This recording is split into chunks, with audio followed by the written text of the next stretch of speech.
వైసీపీకి వరుసగా 3 ఎదురు దెబ్బలు. పిన్నెల్లి రామకృష్ణారెడ్డి గారి కేసుకు సంబంధించి సుప్రీంకోర్టు ఏకంగా హైకోర్టుని మందలించి అసలు పిన్నెల్లి రామకృష్ణారెడ్డిని అసలు దరిదాపుల్లో ఉండకూడదు రేపొద్దున కౌంటింగ్ సమయంలో అని చెప్పి ఒక తీర్పు ఈరోజు వైసీపీ శ్రేణులకి అయితే జీర్ణించుకోలేని పరిస్థితి. మరో తీర్పు మనం చూస్తున్నాం. చెవిరెడ్డి భాస్కర్ రెడ్డి వాళ్ళ అబ్బాయి మోహిత్ రెడ్డి చంద్రగిరిలో రీకౌంటింగ్ పెట్టాలంట, అక్కడ ఏదో రిగ్గింగ్ జరిగిపోయిందని వేసిన పిటిషన్ కూడా కోర్టు పక్కన పెట్టేసింది. అయితే పోస్టల్ బ్యాలెట్కి సంబంధించినటువంటి ఏవో తప్పులు జరిగిపోయినాయి అంటూ వైసీపీ వాళ్ళు విశ్వ ప్రయత్నాలు చేశారు. హైకోర్టే తప్పు పట్టింది. అయితే వీళ్ళు సుప్రీంకోర్టుకు కూడా వెళ్ళారు. మళ్ళీ సుప్రీంకోర్టులో కూడా ఇప్పుడు మొట్టికాయ వేయించుకుని బయటకు వచ్చారు. వరుసగా ఈరోజు మళ్ళీ మొట్టికాయలు వేయించుకున్నారు. అయినా సిగ్గులేదు. చేసేయేమో ఏదో పనులు, మళ్ళీ దాన్ని కవర్ చేసుకుంటూ సుప్రీంకోర్టులకి కోర్టులు మారుతున్నారు. అయితే కొన్ని అనుకూలమైనటువంటి ఫలితాలు కూడా చూసాం హైకోర్టులో. మరి ఎవరు ఇచ్చారో తెలియదు కానీ 6వ తారీఖు దాకా ముట్టుకోవద్దు, ఆయన్ని పట్టుకోవద్దు అని పిన్నెల్లి రామకృష్ణారెడ్డి బహిరంగంగా ఈవీఎం పగలగొడితే మన అందరం ఆగ్రహం వ్యక్తం చేసాం ఆ రోజు. కోర్టుల మీద కూడా ఆ రోజు మనకి కొంచెం కోపం కూడా వచ్చింది. ఏంటి ఇది సామాన్యులకి అయితే ఇలా ఉంటుందా అని. ఏదేమైనప్పటికీ సుప్రీంకోర్టులో ఈరోజు వచ్చిన ఫలితాలు చూస్తుంటే న్యాయబద్ధంగా ఈరోజు చాలా సుస్పష్టంగా కనిపించాయి. మీరేమంటారు? వైసీపీ శ్రేణులకి ఉండే కొద్దీ రోజు రోజుకి గడ్డు కాలం పెద్దదవుతుంది అని నా అభిప్రాయం. ఏమంటారు మరి దీని మీద? బహుశా మీరందరూ చిన్నాళ్ళు అయి ఉంటారు సుబ్బు. మేము స్కూల్ ఏజ్లో ఉన్నాం. దాసనారాయణరావు గారి దర్శకత్వంలో ఎన్టీ రామారావు గారి బొబ్బిలిపులి సినిమా వచ్చింది. ఆ బొబ్బిలిపులి సినిమాలో ఎన్టీ రామారావు గారిని బొబ్బిలిపులుగా ఉన్న రామారావు గారిని అరెస్ట్ చేసిన తర్వాత కోర్టులో విచారణ జరిగే సీన్ ఒకటి ఉంటుంది. ఆ డైలాగులు ఆ రోజుల్లో రికార్డులు, క్యాసెట్లు లక్షల సంఖ్యలో అమ్ముడిపోయినాయి. రామారావు గారిది ఒక డైలాగ్ ఉంటుంది, కోర్టుకు ఒక న్యాయం, కేసుకు ఒక తీర్పు అని చెప్పని. ఈ కోర్టులో తప్పు అనిపించింది, పై కోర్టులో ఒప్పు అనిపిస్తుంది, పై కోర్టులో ఒప్పు అనిపించింది, ఆ పై కోర్టులో తప్పు అనిపిస్తుంది అని చెప్పని.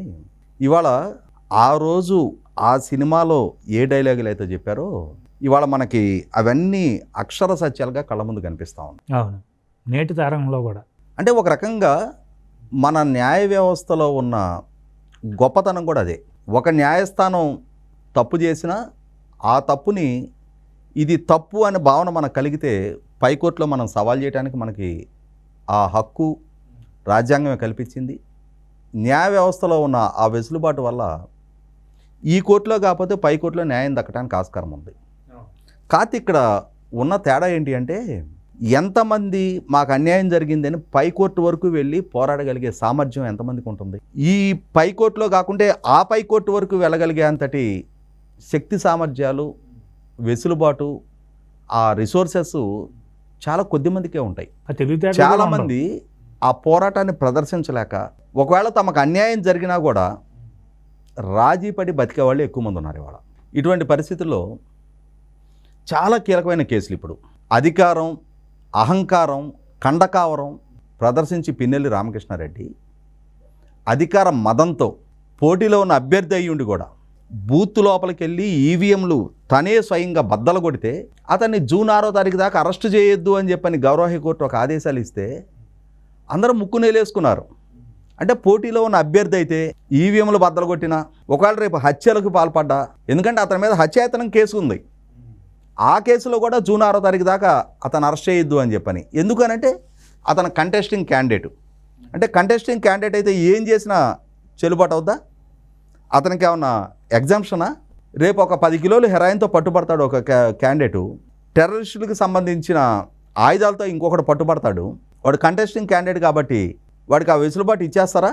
కంటెస్టింగ్ క్యాండిడేట్ అయి ఉన్నప్పుడు, రాజ్యాంగబద్ధంగా చట్టసభకి ఎన్నిక కావటం కోసం పోటీలో ఉన్న అభ్యర్థి అయి ఉన్నప్పుడు చట్టాన్ని గౌరవించాల్సిన బాధ్యత లేదా? ఇక్కడ నేను తప్పు చేస్తే ఎదురయ్యే పరిస్థితులేంటి, పరిణామాలేంటి అనేది అంచనా వేయలేరా? వాడు కంటెస్టింగ్ క్యాండిడేట్ కదా. కంటెస్టింగ్ క్యాండిడేట్ అయి ఉన్నప్పుడు చట్టాన్ని గౌరవించాల్సిన బాధ్యత అతనికి లేదా? ఇవాళ 100కి 100 పాళ్ళు గౌరవ హైకోర్టు తీర్పు ఆక్షేపణీయం అని చెప్పని పౌర సమాజం అందుకే ఇటువంటి తీర్పులు ఇవ్వటం ఏంటో అని చెప్పని విస్మయం వ్యక్తం చేశారు. ఇవాళ గౌరవ సుప్రీంకోర్టు ఆంధ్రప్రదేశ్ హైకోర్టు తీర్పుని తప్పుబట్టిన కారణం కూడా అదే. అతను కంటెస్టింగ్ క్యాండిడేట్ సరే, బూత్లోకి వెళ్ళి ఈవీఎం పగలగొట్టడం ఏంటి? అడ్డుకోబోయిన తెలుగుదేశం పార్టీ ఏజెంట్ మీద గొడ్డలతో దాడి చేయటం ఏంటి? హత్యాయతనం చేయటం ఏంటి? దానికి గౌరవ హైకోర్టు వెసులుబాటు ఇటువంటి? పోలీసులే సూమోటోగా స్పాట్లో కాలర్ పుచ్చుకొని తీసుకెళ్ళి లోపల పారేయాలి. కానీ ఎమ్మెల్యే కాబట్టి, మంది మార్బలం ఉన్నారు కాబట్టి, వంది మాగదల సపోర్ట్ ఉంది కాబట్టి, అధికార పార్టీ నాయకుడు కాబట్టి పోలీసులు అతన్ని గృహ నిర్బంధానికి పరిమితం చేయటం ఏంటి? గృహ నిర్బంధం చేశారు సరే, గృహ నిర్బంధం నుంచి పారిపోయాడు కదా అని చెప్పని అసలు అరెస్టే చేయకపోవటం ఏంటి? పోలీసులు కూడా ఈ విషయంలో కొల్యూడయ్యారు. వాళ్ళు లాలూచీ పడి అతనికి సహకరించారు. అటువంటి పరిస్థితుల్లో ఇమ్మీడియట్గా ఏ కలుగులో ఉన్న లాక్కొచ్చి లోపల బారేయండి అని చెప్పని ఆదేశించాల్సిన గౌరవ హైకోర్టు పాపం పోటీలో ఉన్న అభ్యర్థి కదా, రేపు కౌంటింగ్ ఏజెంట్లను నియామకం చేసుకోవాలి కదా, అతను గ్రామాల మీద మంది మార్బలంతో దాడి చేసి దండయాత్ర చేస్తే అతను అడ్డుకోబోయిన సిఐని ఇతనే స్వయంగా తలపగలగొట్టి గాయపరిస్తే ఆ గాయపరిచిన కేసులో కూడా అరెస్ట్ చేయొద్దు అని చెప్పని, పైగా ఇతను ఆ సిఐకి డ్యూటీలో యూనిఫామ్లో ఉన్న సిఐకి కులాన్ని ఆపాదించి అతన్ని కౌంటింగ్ ప్రాసెస్ నుంచి దూరంగా పెట్టండి అని చెప్పాను ఎన్నికల సంఘాన్ని అభ్యర్థిస్తే ఎన్నికల సంఘం సిఐని డ్యూటీలోంచి తప్పించింది. ఇప్పుడు అసలు ఏం జరుగుతుందో అర్థం కావట్లేదా? ఇటువంటి పరిస్థితుల్లోనే ఆ గాయపడ్డ తెలుగుదేశం ఏజెంటు నంబూరు శేషగిరిరావు గారు సుప్రీంకోర్టుని అప్రోచ్ అయ్యాడు. మాకు న్యాయం జరగట్లేదు, ఎందుకు అతనికి ఆ వెసులుబాటు కల్పించాలి? ఇవాళ పోలింగ్ బూత్లోకి వచ్చి ఈవీఎం పగలగొట్టినాడు, రేపు కౌంటింగ్ కేంద్రంలో అలజడి సృష్టించడానికి గ్యారంటీ ఏంటి? పైగా సజ్జల రామకృష్ణారెడ్డి చెప్తున్నాడు, పక్క మీరు రూల్స్ పాటించొద్దు, కౌంటింగ్ ప్రాసెస్లో నిత్యం అలజడి సృష్టించండి, ప్రతిబంధకాలు కల్పించండి అని చెప్పని సజ్జల రామకృష్ణారెడ్డి మీద కేసు నమోదు చేశారు. ఎందుకని అరెస్ట్ చేయలే? అతను బయట నిలబడి ఉండి ప్రభుత్వం నుంచి జీతం తీసుకుంటున్న సలహాదారుడు అయ్యుండి అతను శాంతి భద్రతల సమస్యకి విఘాతం కల్పించమని చెప్పని ఆదేశాలు ఇస్తూ ఉన్నాడు. ఎందుకని అతను అరెస్ట్ చేయటంలా? మాజీ మంత్రి ఎమ్మెల్యే హోదాలో ఉండి పేరుని నాని అధికారుల్ని బెదిరిస్తా ప్రెస్ మీట్లు పెడుతున్నాడు.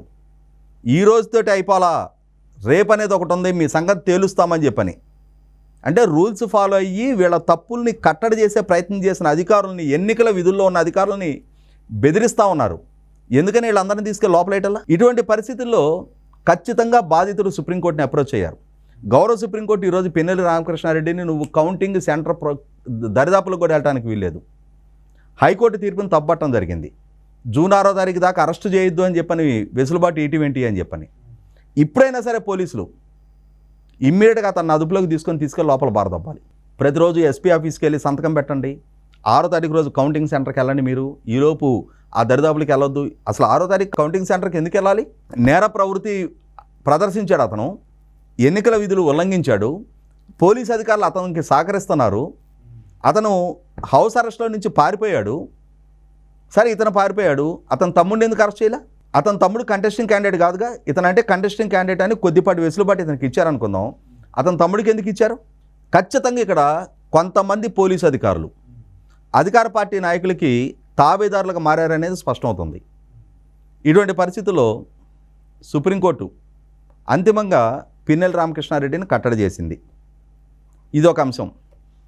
చెవిరెడ్డి మోహిత్ రెడ్డి ఆయన నాయకత్వంలో అక్కడ స్థానికంగా ఉన్న తన రాజకీయ ప్రత్యర్థి, తనకి ప్రత్యర్థిగా పోటీ చేసిన అభ్యర్థి పులివర్తి నాని గారి మీద ఆయన స్ట్రాంగ్ రూమ్కి వెళ్ళి వస్తుంటే మారణాయుధాలతో దాడి చేసి ఆయన వాహనం పగలగొట్టి ఆయన గాయపరిచి అక్కడ ఆయనకి బాడీగార్డ్గా ఉన్న పోలీసు కానిస్టేబుల్ మీద కూడా సమ్మెడలతో దాడి చేసిన తీరు చూసాం.